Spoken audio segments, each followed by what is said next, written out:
బళ్ళు ఓడలని ఓడలు బళ్ళైని.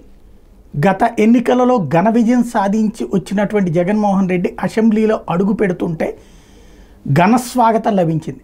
అందరూ లెగిసి నుంచుని చప్పట్లు కొడుతూ ఆయన ప్రమాణ స్వీకారం చేసేదాకా కూడా, ఏదైతే అసెంబ్లీలో ఎమ్మెల్యేగా ప్రమాణ స్వీకారం చేసేదాకా కూడా నుంచుని ఆయనకి శభాష్ చెప్పారు. అదే సందర్భంలో చంద్రబాబు నాయుడు ఒక రకమైనటువంటి అవమాన భారంతో కూర్చున్నటువంటి పరిస్థితి నాడు చూసాం.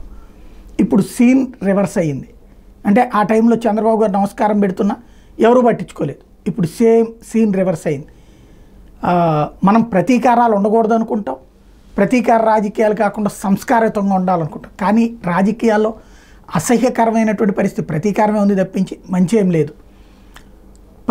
ఇవాళ పవన్ కళ్యాణ్ ప్రమాణం అయిన తర్వాత చంద్రబాబు గారు ఆలింగనం చేసుకున్నారు. చంద్రబాబు గారి ప్రమాణం, పవన్ కళ్యాణ్ గారి ప్రమాణం, అట్లాగే లోకేష్ గారి ప్రమాణం, వీళ్ళందరికీ కూడా చప్పట్లు కొడుతూ చేశారు. అదే సందర్భంలో ఒకరికొకరు నమస్కారాలు అవి పెట్టుకున్నారు.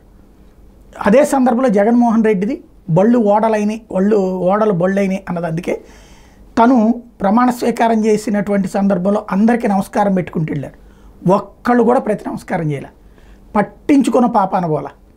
అది ప్రస్తుతం ఆంధ్రప్రదేశ్లో జగన్ పరిస్థితి.